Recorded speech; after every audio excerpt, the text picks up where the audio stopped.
Jason, as it is every week, Lee Summit Town Hall is brought to the people by our good friends at Budget Blinds of Lee Summit. Budget Blinds! How can you not like those people? They are, as they say, they're good eggs. They are. They're good eggs, good people. Jason, coming up in just a couple weeks is a really cool event at Budget Blinds of Lee Summit. It is Pillows and Pinot. You get an opportunity to design your own fabric for custom pillows, drapery, Roman shades. You can bring in whatever you want, work with their fancy digital fabric tool, which, by the way, It is pretty fancy. I didn't even know existed until not that long ago, that there were digital fabric tools that you can make your own custom fabric. So you buy a pillow, you pay $50 for the guest, you get the pillow and wine and snacks and all kinds of good stuff. You can bring in like color swatches or other fabrics or things for matching ideas and just go crazy and make yourself a cool pillow. So it's like a wine party, and you get something cool for your house when you're done. That is the way it works. Awesome. Can I tell you a little secret? What's that? I was talking to the good folks at Budget Blinds of Lee Summit earlier. Mm-hmm. I think the wife and I, we might get a little sneak peek at the fancy digital about making some pillow fabric. So you're going to get that before the event, which, by the way, is May 24th, 6 p.m. I might get a sneak peek. That is very cool. See, these are the advantages of being a big-time media guy like you. That's true. And if you want to join in the Pillows and Pinot event, check out the Facebook page for Budget Blinds of Lee Summit. They've got an event page there, or you can click on their ad on link2leesummit.com and buy your tickets right there. Go see our friends, Budget Blinds of Lee Summit. Tell them Nick and Jason sent you.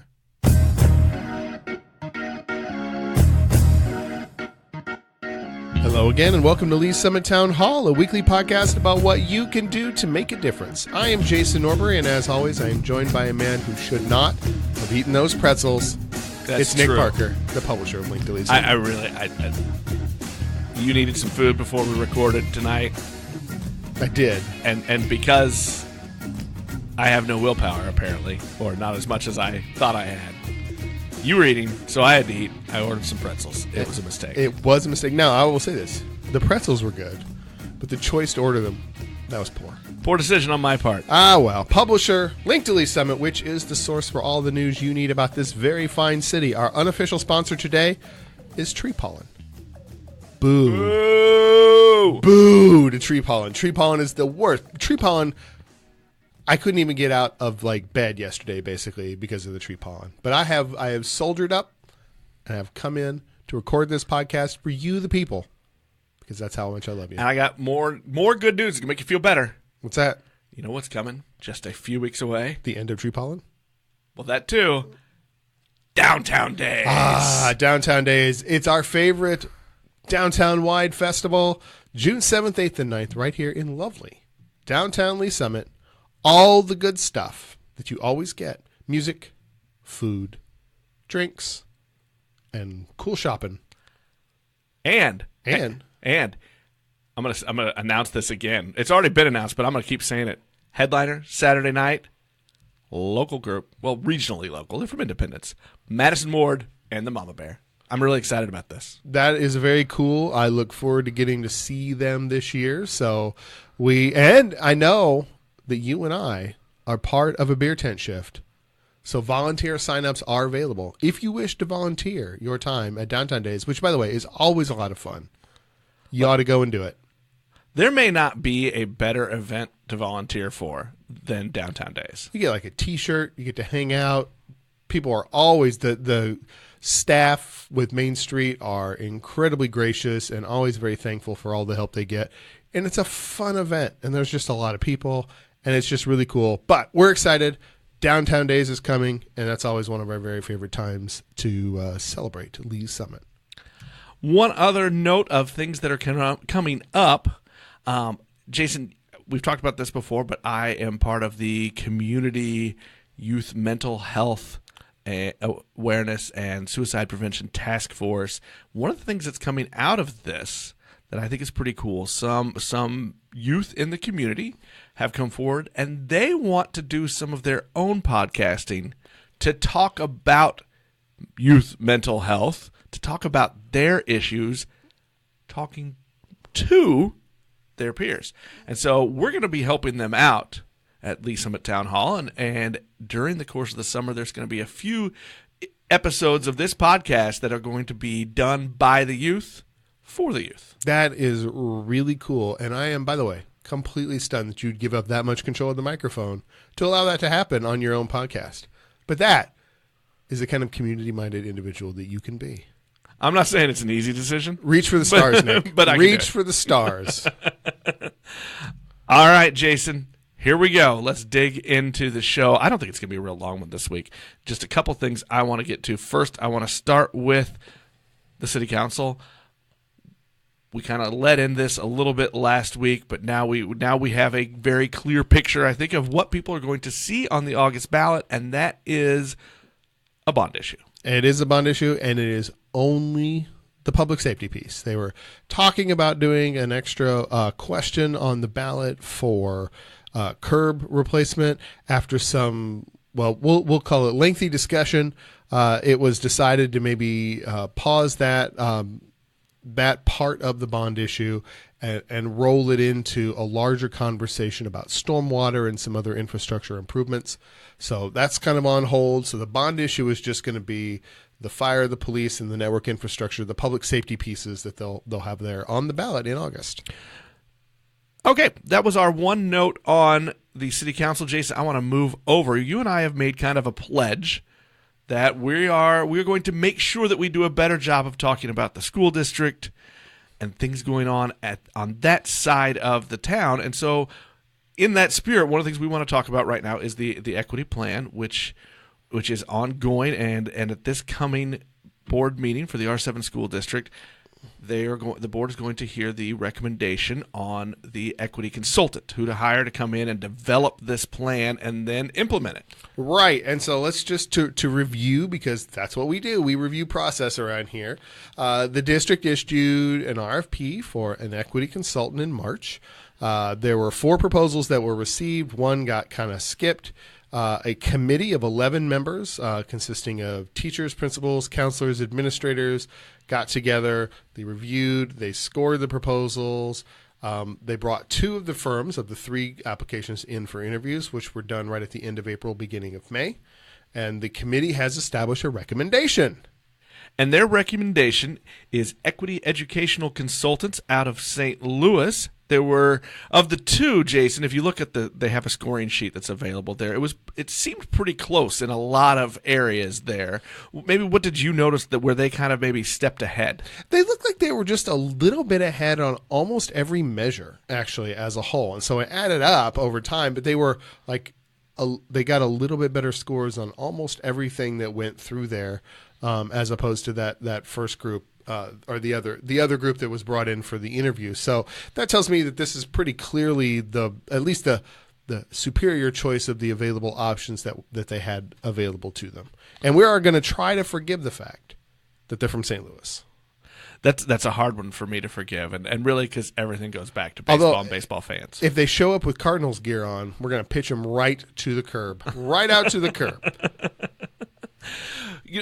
So this is not like a lot of things when we're talking about city government, Jason, we can say the presentation and then the actual decision might take several weeks to get through. It doesn't look like that's going to happen in this process for the school district. The recommendation has been made. It'll be officially presented to the board at Thursday's meeting, and then the board will make their decision. Yes, absolutely. And so this will happen. And the odds are, I would say that it's pretty sure that the board will approve that. This is for a 1-year term with a potential for an additional 3 additional years to go along with it. So that's where that is. It's a pretty broad ranging plan. It is attempting to have, we talk about having conversations and how do we deal with those sorts of conversations and how do we engage in good dialogue about issues at hand. And so they are attempting to tackle equity with the Board of Education, with the superintendent and high-level administrative staff, at the building or district level management, with the instructors, the teachers themselves, with the students, and with parents and members of the community.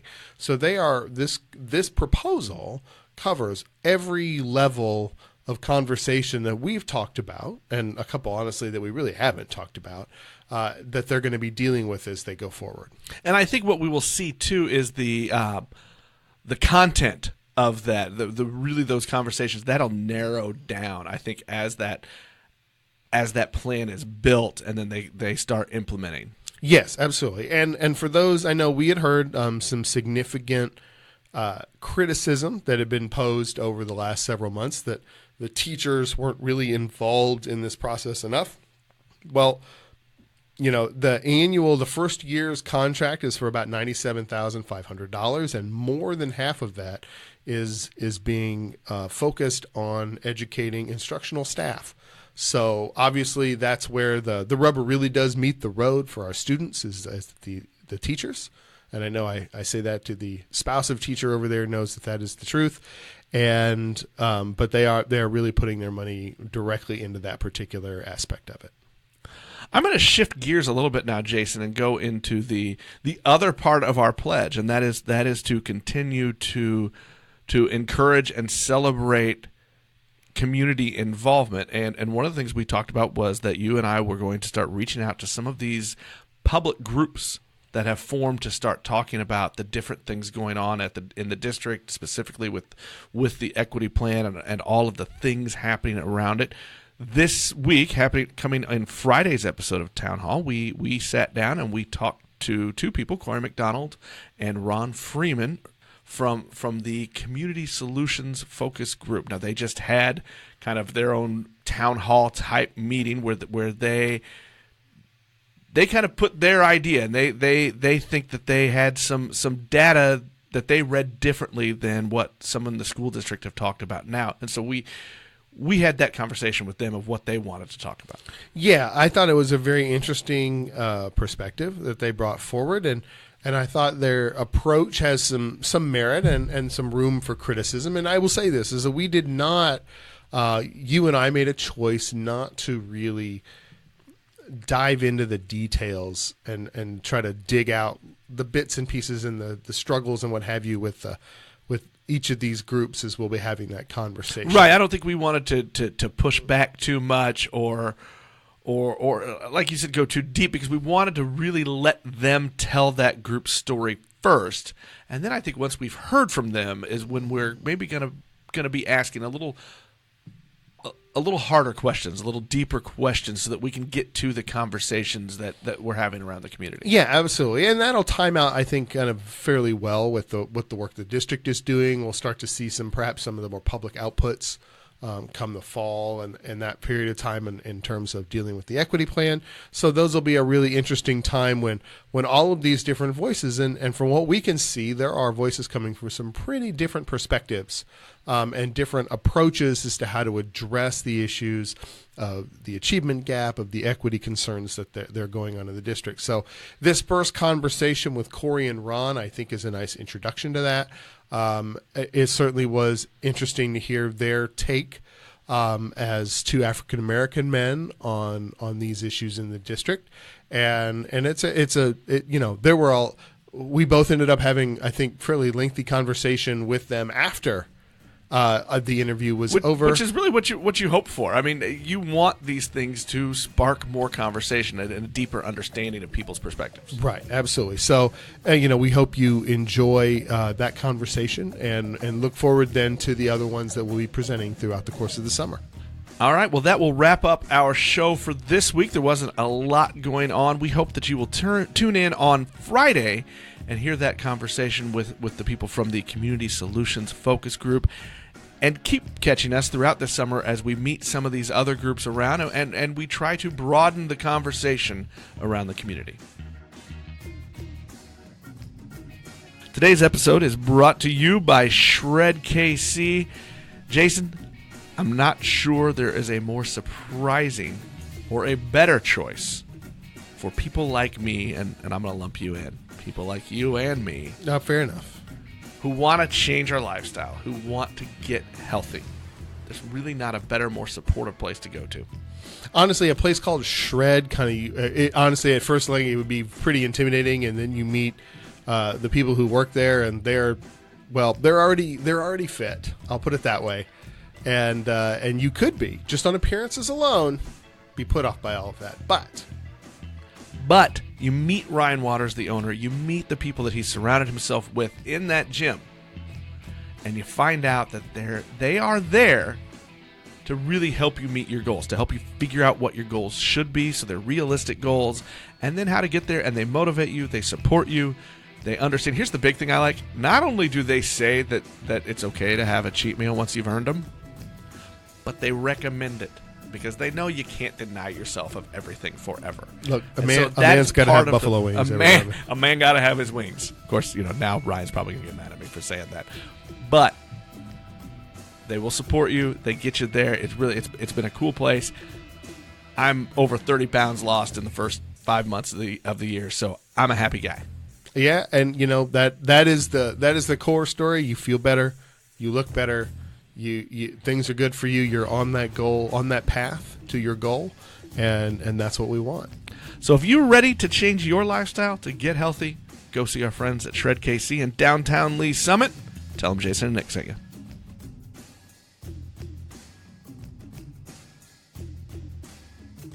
You have been listening to Lee Summit Town Hall, a Link to Lee Summit podcast with hosts Nick Parker and Jason Norberry. A proud member of the Fredcast Network, you can subscribe to this podcast on most of your favorite podcast apps and catch us every Monday, Wednesday, and Friday for all the news, analysis, and conversations on the Lee Summit community. Connect with us on Facebook at Link to Lee Summit or on Twitter at LS Town Hall.